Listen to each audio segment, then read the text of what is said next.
back to Arya's Star Chemistry. In today's session, I am going to discuss rate of chemical reaction. In my previous video, we discussed about the endothermic and exothermic reaction and process. आजच्या सेशनमध्ये आपण rate of chemical reaction बघणार आहोत. What is mean by rate of chemical reaction? Rate of chemical reaction कशाला म्हणायचं? बघा, take into account the rate time required for the following process. आता can you tell म्हणजे तुम्ही हे सांगू शकताय का? म्हणजे बघा, आता काही एक्झाम्पल दिलेले आहेत. इन अवर डेली लाईफमध्ये आपण बरेच एक्झाम्पल बघतो. तर काही एक्झाम्पल आहे त्याच्यामध्ये एखादी रिॲक्शन आहे, ती स्टार्ट केल्यापासून ती संपेपर्यंत त्याला लागणारा वेळ म्हणजेच काय आहे, आपण त्याचा रेट मेजर करतो. यालाच आपण रेट म्हणतोय. मग आपल्या डेली लाईफमधले काही एक्झाम्पल आपण घेऊया. Let us see here. First one, cooking gas start burning on ignition. म्हणजे जर स्वयंपाकाचा गॅस पेटवताना तो जळू लागतो. बघा, आपण लायटर घेतला आणि आपण काय केलंय, लायटर घेऊन काय केलंय, हा गॅस ऑन केलाय, स्टार्ट केलाय, तर काय होईल, लगेच आग लागेल. म्हणजेच लगे आग लागते. म्हणजेच याचा अर्थ काय झालं, ही रिॲक्शन कशी आहे, फास्ट रिॲक्शन आहे. कशी रिॲक्शन आहे, फास्ट रिॲक्शन आहे. त्यानंतर बघा, आयर्न आर्टिकल अंडरगोज रस्टिंग. म्हणजेच लोखंडी वस्तू गंजते. म्हणजे एखादा लोखंडाचा तुकडा आहे आणि काय आपण आजूबाजूला आपल्या माहितीच आहे, किंवा घरामध्ये एखादी वस्तू जर पावसामध्ये असेल किंवा हवेच्या संपर्कात आली असेल तर काय होते, काही काळानंतर ती काय गंजायला सुरुवात होते. म्हणजेच आयर्न आर्टिकल अंडरगोज रस्टिंग ही रिॲक्शन काय आहे, तर मंद गतीची रिॲक्शन आहे. म्हणजेच व्हेरी स्लो रिॲक्शन. कशी आहे, slow reaction. Erosion of rocks takes place to form soil. म्हणजे खडकांचे अपक्षण होऊन माती तयार होते. जे खडक असतात त्या खडक काय होतात, बारीक होतात, त्याचं इरोजन होतं आणि काय होतं, त्याचं सॉइलमध्ये रूपांतर होतं. ही रिॲक्शन ही कशी आहे, स्लो रिॲक्शन आहे. Alcohol is form on mixing east in glucose solution under proper condition. आता काय करायचं, आपल्याला अल्कोहोल तयार करायचं, दारू तयार करायचे. त्यासाठी काय करावं लागतं, आपल्याला ग्लुकोज सोल्युशनमध्ये ईस्ट टाकावी लागते आणि त्यानंतर अंडर प्रॉपर कंडिशनला त्यावेळेस आपल्याला काय होतं, अल्कोहोल तयार होते. आता हे अल्कोहोल तयार करण्याची जी प्रोसेस आहे, ही प्रोसेस ही कशी आहे, स्लो प्रोसेस आहे. त्यानंतर effervescence is form on adding baking soda into test tube containing dilute असेल. आता फॉर एक्झाम्पल एक टेस्ट ट्यूब घ्या, याच्यामध्ये डायल्यूट ॲसिड घ्या आणि याच्यामध्ये बेकिंग सोडा टाका. तर बेकिंग सोडा टाकल्यानंतर याच्यामध्ये एक लगेचच रिॲक्शन व्हायला सुरुवात होईल. काय रिॲक्शन होईल, याच्यातून लगेचच एक बबल आपल्याला बाहेर आलेले बघायला मिळतील. म्हणजेच ह्या जर बबल येत असेल लगेचच, तर ही रिॲक्शन कशी आहे, फास्ट रिॲक्शन आहे. त्यानंतर white precipitate is form on adding dilute sulphuric acid to barium chloride solution. आपण जर डायल्यूट सल्फ्युरिक ॲसिड जर बेरियम क्लोराईड सोल्युशनमध्ये टाकला तर आपल्याला व्हाईट प्रेसिपिटेट मिळतो. ही रिॲक्शन कशी आहे, फास्ट रिॲक्शन आहे. मग याच्यावरून आपल्याला काय बघायचं आहे, it can be seen from the above example. ह्या रिॲक्शनवरून आपल्याला काय बघायला मिळालं, तर some reaction are completed in short time that is occur rapidly. म्हणजे काही रिॲक्शन आपल्याला कमी वेळामध्ये होतात हे बघायला मिळालं, म्हणून आपण त्याला रॅपिडली म्हणतोय. आणि काही रिॲक्शन आहेत, some other require long time in completion. काही रिॲक्शन पूर्ण होण्यासाठी लॉंग टाइम म्हणजे भरपूर काळ लागतो, त्याच रिॲक्शनला आपण स्लो रेट म्हणतोय, त्याचा ऑकर स्लोली. म्हणजेच it means that rate of different reaction in different. म्हणजे वेगवेगळ्या रिॲक्शनचा रेट हा वेगवेगळा असतो. आता बघूया आपण आणखी एक एक्झाम्पल बघूया. The same reaction occur in different rate changing the condition. आता एकच रिॲक्शन आहे, सेम रिॲक्शन आहे आणि फक्त आपण काय केलेलं आहे, त्याला चेंजिंग द कंडिशन, फक्त कंडिशन बदललेली आहे. आता फॉर एक्झाम्पल, आता इन विंटर सीझन आहे, समर सीझन, फक्त काय आहे, हिवाळा आणि उन्हाळ्यामध्ये ही रिॲक्शन करतोय आपण. During winter long time is require for setting milk into curd. जर आपण काय केलं, दूध आहे आणि दुधाचा जर आपल्याला काय करायचंय, दही करायचंय आणि ते जर आपण हिवाळ्यामध्ये केलं तर याला जो टाइम लागतो हा कसा आहे, तर लॉंग टाइम रिक्वायर्ड. म्हणजे ही रिॲक्शन कशी आहे, स्लो इन विंटर सीझनमध्ये. बट जर आपण काय केलं, तीच रिॲक्शन जर आपण काय केली, समर सीझन मध्ये केली, म्हणजे समर सीझन मध्ये काय आहे, टेम्परेचर जास्त आहे. At a summer season during the summer the rate of the setting milk increases and curd is form early. म्हणजेच काय होतं, रिॲक्शनचा रेट वाढतोय, टेम्परेचर वाढते आणि मिल्क हा काय होतोय, मिल्कचं कर्ड तयार होते, अगदी अर्ली होते. म्हणजे ही रिॲक्शन कशी आहे, फास्ट.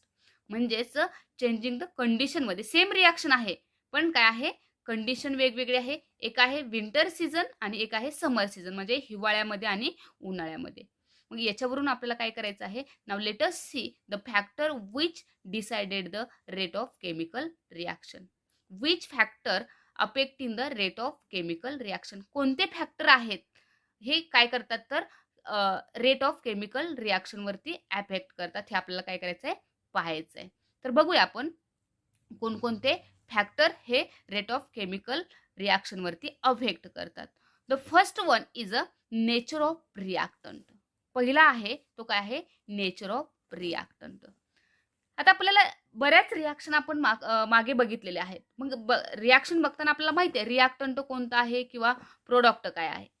तर रिॲक्टंट म्हणजे काय आहे तर आपण काय करतो जो डाव्या हाताला लिहितो तो काय आहे तर रिॲक्टंट आहे आणि आपण उजव्या साईडला लिहितो तो काय आहे प्रोडक्ट आहे. म्हणजे रिॲक्टंट आणि प्रोडक्ट. म्हणजेच रेट ऑफ केमिकल रिॲक्शनचा रेट कशावरती डिपेंड आहे तर नेचर ऑफ रिॲक्टंट. ह्या रिॲक्टंटचं नेचर कसं आहे याच्यावरती ही रिॲक्शनचा रेट म्हणजे केमिकल रिॲक्शनचा रेट काय आहे अवलंबून आहे. तर आपण एक एक्झाम्पलच्या स्वरूपात आपण बघूया कसा आहे तो. Let us see the reaction of metal aluminium and zinc with a dilute hydrochloric acid. आता काय करायचं आपल्याला बघा एक दोन बीकर घ्या आणि दोन्ही बीकरमध्ये काय करा HCl घ्या. दोन्हीमध्येही काय करायचं आहे डायल्यूट HCl घ्या. आता या दोन्हीमध्येही जर काय केलं आपण डायल्यूट HCl घेतलं तर याच्यामध्ये काय करायचं आहे द रिॲक्शन बोथ ॲल्युमिनियम आणि झिंक हा काय करायचा आहे पहिल्या बीकरमध्ये काय करूया आपण ॲल्युमिनियम टाकूया आणि दुसऱ्या बीकरमध्ये काय करायचं आपल्याला झिंक टाकायचं आहे. म्हणजेच ॲल्युमिनियम आणि झिंकचे रिॲक्शन कुणाबरोबर करायचे हायड्रोक्लोरिक ॲसिड बरोबर करायचे. आता ही रिॲक्शन चालू आहे असं समजायचं. मग ही रिॲक्शन आपण स्टार्ट केली. आता रिॲक्शन स्टार्ट केली म्हणजे काय केलं आपण ॲक्च्युली जर रिॲक्शन लिहिले तर ॲल्युमिनियमची रिॲक्शन कोणाबरोबर आहे HCl बरोबर आहे. तर रिॲक्शनमध्ये आपल्याला प्रोडक्ट काय फॉर्म होणार आहे वी गेट AlCl3. काय मिळेल आपल्याला AlCl3 मिळेल प्लस H2 गॅस बाहेर पडेल. बघा ज्यावेळेस आपण ॲल्युमिनियम HCl मध्ये टाकतोय त्यावेळेस हा याच्यातून H2 गॅस असा बाहेर पडतोय. आणि इथंही सेम तेच जर आपण काय केलं झिंकची HCl बरोबर जर रिॲक्शन केली तर काय मिळेल आपल्याला ZnCl2 प्लस H2. याच्यामध्येही काय होतंय H2 गॅस बाहेर पडतोय. मग याच्यामध्ये फरक काय आहे? मग तुम्ही म्हणसाल की नेचर ऑफ रिॲक्टंट म्हणजे ह्या रिॲक्टंट वरती कसा रेट डिपेंड आहे. तर बघा ज्यावेळेस आपण ॲल्युमिनियम HCl मध्ये टाकतोय त्यावेळेस याच्यामध्ये जे एअर बबल आहेत हे कसे आहेत तर हे एअर बबल हे कसे आहेत तर जास्त आहेत. कसे आहेत मोर आहेत. एअर बबल कसे आहेत मोर आहेत आणि याच्यामध्ये जे एअर बबल आहेत हे लेस आहेत. ज्यावेळेस आपण ॲल्युमिनियम टाकला याच्यामधून जे एअर बबल बाहेर पडणार आहेत हे कसे आहेत भरपूर आहेत. म्हणजे याचा अर्थ काय झाला याची जी ॲल्युमिनियमची जी रिॲक्टिव्हिटी आहे ह्या ॲल्युमिनियमची रिॲक्टिव्हिटी ही कशी आहे जास्त आहे. ॲल्युमिनियमची रिॲक्टिव्हिटी कशी आहे जास्त आहे. कुणाच्या तुलनेत झिंकच्या तुलनेत ॲल्युमिनियमची रिॲक्टिव्हिटी जास्त आहे. म्हणजेच aluminium is a more reactive than zinc. Aluminium कसं आहे मोर रिॲक्टिव्ह दॅन झिंक. झिंकपेक्षा जास्त रिॲक्टिव्ह असल्यामुळे हा काय करतोय लगेचच रिॲक्शनमध्ये भाग घेतोय आणि आपल्याला हा प्रोडक्ट मिळतोय. आता मी रिॲक्शन बॅलन्स केलेलं नाहीये. आता ही रिॲक्शन तुम्ही बॅलन्स करायची आहे. मी ऑलरेडी व्हिडिओ अपलोड केलेला आहे. त्याच्यामध्ये बॅलन्सिंग इक्वेशन कसं करायचं हे सांगितलेलं आहे. त्याच्यामध्ये तो व्हिडिओ बघायचा तुम्ही आणि ही रिॲक्शन बॅलन्स करायची. आता ही रिॲक्शन ही मी बॅलन्स केली नाही. तुम्हीच रिॲक्शन बॅलन्स करायचे. म्हणजेच काय करायचं आपण काय सांगितलं ह्या रिॲक्शनमध्ये नेचर ऑफ रिॲक्टंट म्हणजेच ह्या रिॲक्टंट घेतला कोणता ॲल्युमिनियम आणि झिंक HCl आणि HCl हा रिॲक्टंट आहे आणि या रिॲक्टंटवरती हा कसा आहे chemical rate of a chemical reaction depend आहे. आणि याच्या ह्या दोन्हीमध्ये बघितलं तर हा कसा आहे रेट फास्ट आहे आणि याचा रेट कसा आहे स्लो आहे. म्हणजे कशावरून ॲल्युमिनियम इज मोर रिॲक्टिव्ह रिॲक्शनमध्ये लगेच भाग घेतो प्रोडक्ट मिळतो. This is the nature of the reactant factor affecting. हा झाला पहिला. तर बघा आपल्याला काय करायचं आहे दुसरा पॉईंट बघायचा आहे. तर दुसरा पॉईंट काय आहे तर साईज ऑफ पार्टिकल रिॲक्टंट. म्हणजेच आपण काय करूया, आता दुसरा जो रेट आहे म्हणजे रेट ऑफ केमिकल रिएक्शन जो फॅक्टर आहे तो कोणता आहे? Size of a particle of reactant. पार्टिकलची साइज, रिएक्टंटच्या पार्टिकलची साइज. आता याच्यामध्ये एक ॲक्टिव्हिटी दिलेली आहे. त्या ॲक्टिव्हिटीद्वारे काय करायचं आहे आपल्याला हे साइज ऑफ पार्टिकल रिएक्टंट बघायचं आहे. ॲक्टिव्हिटी काय आहे बघूया आपण. 2 टेस्ट ट्यूब घ्या, बॅलन्स घ्या एक आणि मेजरिंग सिलेंडर घ्यायचं आहे. आणि केमिकल्स काय घ्यायचे आहेत? पीस ऑफ शहबाद टाइल्स आणि पावडर्ड शहबाद टाइल घ्या आणि डायल्यूट HCl घ्या. आता बघा काय प्रोसिजर आहे. तर काय करायचं आहे आपल्याला 2 टेस्ट ट्यूब घ्यायचे आहेत. एक पीस ऑफ पावडर ऑफ हे शहबाद टाइल्स आणि काय करायचं आहे दोन्ही equal weight of 2 test tube म्हणजे जर आपण काय केलं 2 टेस्ट ट्यूब घेतल्या.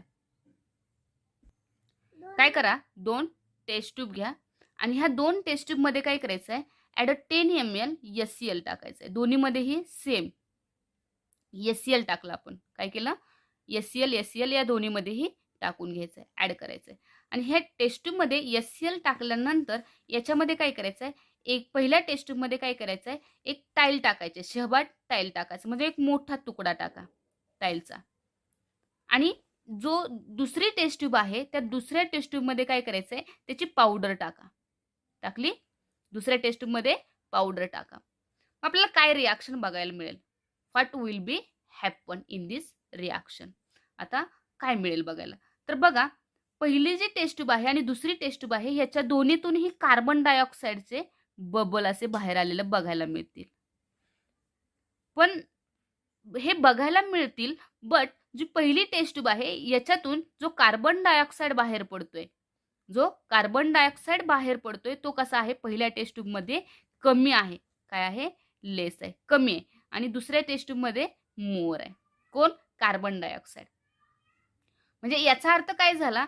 तर रेट ऑफ केमिकल रिएक्शन पहिल्या टेस्ट ट्यूबमध्ये कमी आहे आणि रेट ऑफ केमिकल रिएक्शन या टेस्ट ट्यूबमध्ये फास्ट आहे. म्हणजेच रिएक्शनचा रेट कसा आहे?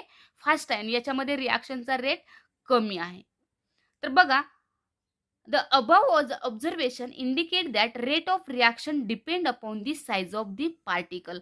मग काय केले मी दोन्हीमध्ये टाकताना दोन्ही काय केले शहबाद टाईलच आहे, फक्त याची पावडर करून यात टाकली. म्हणजे याचा रेट कशावरती डिपेंड आहे? तर त्याच्या पार्टिकल साईजवरती डिपेंड आहे. जेवढे पार्टिकल साईज काय असतील कमी असेल, smaller the size of the reactant particle higher the rate of reaction. म्हणजे ही रिएक्शनचा रेट ह्याचा कसा असणार आहे? फास्ट असणार आहे. का फास्ट असणार आहे? तर याची साईज कशी आहे? स्मॉल साईज आहे. कशाची? पार्टिकलची साईज याची स्मॉल आहे आणि याची पार्टिकलची साईज कशी आहे?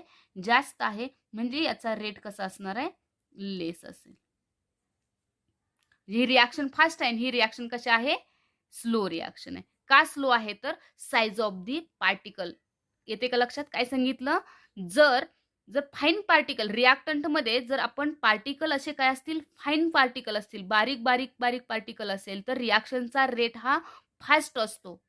आणि जर तेच आपण काय घेतला तोच रिएक्टंट जर तुम्ही मोठ्या तुकड्याच्या स्वरूपात घेतला तर त्याचा रिएक्शन रेट कमी असतो. म्हणजे जेवढे बारीक पार्टिकल म्हणजेच हे काय करतात? मोर एरिया ऑक्युपाय करतात. म्हणजेच हा मोर एरिया ऑक्युपाय केल्यामुळे हा रिएक्शन काय होते? फास्ट होते. म्हणजेच this is the size of particle of the reactant. म्हणजे the reaction rate is depend upon the size of particle. This is the second point. Let us see here next point. Concentration of reactant. Factor affecting the rate of reaction. Next point, concentration of reactant. आता हा concentration of reactant हाही काय करतोय? Factor depending upon the rate of reaction. जरा concentration of reactant वरती कसा depend आहे बघूया आपण. बघा, लेट अस कन्सिडर काय करायचं आपल्याला? एक 2 बीकर घ्यायचे. आपण 2 बीकर घेऊया आणि 2 बीकरमध्ये एका बीकरमध्ये एक कॉन्सन्ट्रेटेड ॲसिड घेऊया आणि एकामध्ये डायल्यूट ॲसिड. याच्यामध्ये काय करूया आपण? डायल्यूट HCl घेऊया आणि या बीकरमध्ये काय करायचं आपल्याला? कॉन्सन्ट्रेटेड ॲसिड घेऊया, HCl घेऊया. आणि याच्यामध्ये आपल्याला सेम म्हणजेच आपल्याला कॅल्शियम कार्बोनेट टाकायचं आहे, CaCO3 आणि याच्यामध्येही काय करा? CaCO3 टाकायचं आहे. काय केलं? सेम बीकर घेतले, फक्त काय केले? कॉन्सन्ट्रेशन वेगवेगळं घेतलेलं आहे. एकामध्ये डायल्यूट HCl आहे आणि एकामध्ये कॉन्सन्ट्रेटेड HCl आहे. आता ह्या कॉन्सन्ट्रेशनवरती कसा रेट डिपेंड आहे हे आपल्याला बघायचं आहे. आता बघा, याच्यामध्ये कॅल्शियम कार्बोनेट टाकला तुम्ही आणि याच्यामध्ये हा तुकडा टाकला किंवा याच्यामध्ये हा कॅल्शियम कार्बोनेटचा तुकडा टाकला, तर बघा ह्या डायल्यूट जे HCl आहे हा याच्यामध्ये हा लिबरेट होईल, म्हणजे कार्बन डायऑक्साईड याच्यातून लिबरेट होते. दोन्हीमधून हे काय होते, कार्बन डायऑक्साईडच लिबरेट होते. पण जो रेट आहे लिबरेट होण्याचा कसा आहे, तर कॉन्सन्ट्रेटेड HCl मध्ये काय होईल, रेट याचा जास्त आहे. कार्बन डायऑक्साईड फास्ट प्रमाणात काय होईल, लिबरेट होईल आणि हा CaCO3 हा काय होईल, डिसअपियर होईल, फास्ट डिसअपियर, म्हणजे दिसेनासा होईल आपल्याला. याच्यातून लगेच कार्बन डायऑक्साईड बाहेर पडेल आणि हा कॅल्शियम कार्बोनेट दिसेनासा होईल फास्ट. बट जर तुम्ही डायल्यूट HCl घेतलं, ज्याचं कॉन्सन्ट्रेशन कमी घेतलं, तर हा काय होईल, याच्यातून पण कार्बन डायऑक्साईड बाहेर पडतोय, पण याचा जो रेट आहे, लिबरेशन रेट आहे कार्बन डायऑक्साईडचा हा काय आहे, कमी आहे आणि हा डिसअपियर रेट पण ह्याचा कसा आहे, कमी आहे. कशामध्ये, जर डायल्यूट HCl वापरलं आपण तर रिॲक्शन कशी होते, स्लो होते आणि जर आपण कॉन्सन्ट्रेटेड HCl वापरलं तर ही रिॲक्शन कशी होते, फास्ट होते. मग बघा आपण याच्यावरून आपल्याला काय कन्क्लुजन बघायला मिळतं, तर concentrated acid react faster than dilute acid, which means that rate of reaction is proportional to the concentration of reactant. म्हणजेच रेट हा कशावरती डिपेंड आहे, तर कॉन्सन्ट्रेशन ऑफ ए रिॲक्टंट वरती डिपेंड आहे. म्हणजेच जेवढा रेट जास्त तेवढं कॉन्सन्ट्रेशन जास्त. रेट फास्ट, कॉन्सन्ट्रेशन कसं असलं पाहिजे, जास्त असलं पाहिजे. म्हणजेच रिॲक्टंटच्या कॉन्सन्ट्रेशनवरती रेट डिपेंड आहे. बघा, factor affecting the rate of reaction is next point is a temperature of a reaction. आता टेम्परेचरवर ही डिपेंड आहे रेट. बघा, टेम्परेचर ऑफ रिॲक्शन, रिॲक्शनच्या टेम्परेचरवरही त्याचा काही रेट डिपेंड आहे. तर बघूया आपण, वी स्टडिंग डिकम्पोजिशन रिॲक्शन. आपण ऑलरेडी डिकम्पोजिशन रिॲक्शनमध्ये या रिॲक्शनचा आपण स्टडी केलेला आहे. We carried out the decomposition limestone. आपण लाईमस्टोन घेतला होता. In this activity lime water does not turn milky before heating limestone because of zero rate of reaction. From this learn that the rate of reaction increase on increase in temperature. बघा, काय केलं होतं आपण, calcium carbonate घेतला आणि काय केलं, त्या कॅल्शियम कार्बोनेटला आपण हीट दिली आणि कॅल्शियम कार्बोनेटला जर हीट केलं तर याच्यावर आपल्याला काय मिळेल, कॅल्शियम ऑक्साईड प्लस H2. म्हणजेच फॅक्टर आहे हा, म्हणजे टेम्परेचर दिलं तरच आपल्याला कॅल्शियम कार्बोनेट आणि H2 गॅस मिळेल. काय मिळेल, गॅस. म्हणजेच याचाच अर्थ काय झाला, द रिॲक्शनचा रेट कसा आहे, depend upon the temperature.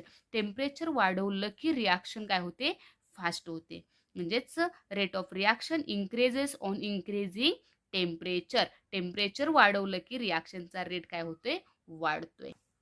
The next point, factor affecting the rate of chemical reaction, catalyst. Let us see here. On a heating, potassium chlorate decompose slowly. बघा, KClO3 on heating due to the formation of 2KCl plus 3O2. He reaction already आपण बघितली. तर याच्यामध्ये काय केले, KClO3 आहे आणि याला हीट केलेलं आहे आणि KCl मिळालेला आहे आणि O2. The rate of above reaction neither increase by reducing the particle size nor by increasing the reaction temperature. आता ह्याच्यामध्ये काय होतं, रेट ऑफ जो रिॲक्शन आहे neither increase by reducing particle. हा जर KCl घेतला आणि याचं जर आपण काय केलं, याचे पार्टिकलचे साईज जर कमी केली, फाईन पार्टिकल केले, तर त्याचा कुठलाही परिणाम होत नाही याच्यावर रेट वाढायला. Neither increase by reducing particle size nor by increase in reaction temperature. Temperature वाढवल्याही ह्याच्यावरती कुठलाही फरक पडत नाही, म्हणजे इन्क्रीज इन द टेम्परेचर. मग कोणता फरक पडतोय, कोणता फॅक्टर अफेक्ट करतो, तर कोणता आहे, catalyst. However KCl3 decompose rapidly in presence of manganese dioxide. This is most important point. आता काय होतं, हा केमिकल रिॲक्शन आपल्याला प्रोडक्ट मिळतोय, मग ही कधी डिकम्पोज होते रिॲक्शन, डिकम्पोजिशन रिॲक्शन आहे. ऑलरेडी मी मागे व्हिडिओ अपलोड केलेला आहे. कशा डिकम्पोजिशन रिॲक्शन म्हणजे काय करतोय आपण, जो एक काय करतोय, रिॲक्टंट घेतोय आणि त्याचे काय करतोय, जर 2 किंवा 2पेक्षा जास्त पार्ट तयार होतात त्याला आपण डिकम्पोजिशन म्हणतोय. ही काय आहे, डिकम्पोजिशन रिॲक्शन आहे. Rapidly in presence of manganese dioxide. हा जो मॅंगनीज ऑक्साईड डायऑक्साईड आहे, हा जर काय केला आपण याच्यामध्ये ॲड केला आणि याच्यात ॲड केल्यानंतर काय होईल, O2 गॅस बाहेर पडेल. No chemical change takes place into MnO2 in this reaction. याच्यामध्ये कोणताही केमिकल चेंज होत नाही. MnO2 जर तुम्ही या रिॲक्शनमध्ये टाकलं, तर या रिॲक्शनमध्ये कोणताही चेंज होत नाही. ओन्ली काय चेंज होतं, तर ओन्ली रिॲक्शनचा रेट वाढतो. दिस इज मोस्ट इम्पॉर्टंट. नोट करा.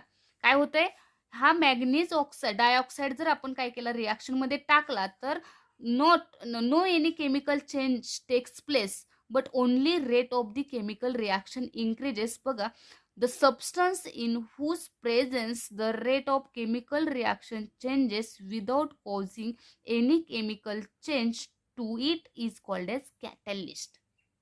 म्हणजे जर आपण एखादा सबस्टन्स घेतला, whose presence the rate of chemical reactant changes without causing any chemical change. फक्त काय करतो हा कॅटलिस्ट, रिॲक्शन मध्ये भाग घेतोय. रिॲक्शनच्या प्रोडक्टमध्ये तुम्हाला हा मिळणार नाही. म्हणजे नो केमिकल चेंज टेक्स, याच्यामध्ये कुठल्याही प्रकारमध्ये तुम्हाला केमिकल चेंज बघा, विदाउट कॉझिंग एनी केमिकल, कशालाही हात न लावता तो आहे. फक्त रिॲक्शनचा काय करतोय रेट. एखादी रिॲक्शन लावली आपण आणि ही रिॲक्शन काय होत असेल आपली, जर 1 तास लागत असेल कंप्लीट व्हायला, काय होत असेल 1 तास लागत असेल, तर त्याच रिॲक्शनचं रेट आपल्याला वाढवायचं. म्हणजे जर 5 मिनिटामध्ये रिॲक्शन संपवायची असेल आपल्याला, तर काय करावं लागेल, आपलं कॅटलिस्ट ॲड करावं लागेल. मग काय करतो आपण, MnO2 कॅटलिस्ट. म्हणजे जर जास्त वेळ लागणार असेल आणि जर कमी वेळात रिॲक्शन करायची असेल, तर आपण कॅटलिस्ट वापरतोय. कॅटलिस्ट फक्त रिॲक्शनमध्ये काय करतोय, भाग घेतोय, पण कुठल्याही केमिकल रिॲक्शनमध्ये नो केमिकल चेंज टेक्स, याच्यामध्ये कुठल्याही रिॲक्शनमध्ये बदल करत नाहीये. तो आहे असा काय होतोय, राहतोय, तुम्हाला प्रोडक्टमध्येही बघायला मिळणार नाही. दिस इज कॉल्ड एज कॅटलिस्ट. किंवा कॅटलिस्ट म्हणजे आणखी एक आणखी एक तुम्ही एक डेफिनेशन करू शकता. कॅटलिस्ट म्हणजे enhance the rate of reaction, किंवा the catalyst means increase the rate of reaction is called as catalyst, असंही म्हणू शकता. आता बघा याच्यामध्ये the decomposition of hydrogen peroxide into water and oxygen. आता ऑलरेडी आपण हे पण एक्झाम्पल बघितलेलं आहे, H2O2. आता याचं डिकम्पोजिशन केलं, आपल्याला काय मिळालं, H2 आणि O2 मिळाला. आता याचं काय करायचं आहे, तुम्ही ही इक्वेशन बॅलन्स करा. तर H2 आणि काय मिळाला, H2 आणि O2 आपल्याला मिळाला. म्हणजे डिकम्पोजिशन केलं कुणाचं, हायड्रोजन परऑक्साईड केल्याचं, H2 आणि O2 मिळाला, ऑक्सिजन मिळाला. Takes place slowly at the room temperature. आता ही रिॲक्शन स्लोली होणार आहे कुठे, रूम टेम्परेचरला. However the same reaction occur faster rate adding a manganese dioxide. ही जरी रूम टेम्परेचरला रिॲक्शन केली, तर तुम्हाला रिॲक्शन काय बघायला मिळणार आहे, स्लो बघायला मिळणार आहे. स्लो, हीच रूम टेम्परेचरला रिॲक्शन. आणि हीच रिॲक्शन H2O2 ही जर काय केली, तर MnO2 टाकला, तर सेम प्रोडक्ट असणार आहे. पण ही रिॲक्शन कशी असणार आहे, फास्ट रिॲक्शन असणार आहे. आणि ही रिॲक्शन कशी असणार आहे, स्लो असणार आहे. का, ॲट रूम टेम्परेचरला रिॲक्शन स्लो, ॲट काय केलंय, फक्त मॅग्नीज ऑक्साईड टाकलंय, तर रिॲक्शन काय आहे, फास्ट. म्हणजेच कॅटलिस्ट काय केलंय, टाकलंय manganese dioxide powder in it. आजच्या सेशनमध्ये आपण काय बघितलंय, factor affecting the rate of chemical reaction. Total 5 factor काय करतात, affecting the rate of chemical रिॲक्शनवरती अफेक्ट करतात. First one, rate of reactant, size of particle of reactant, त्यानंतर concentration of reactant, temperature of reaction and catalyst. these all 5 factors affecting the rate of chemical reaction. Thank you for watching video.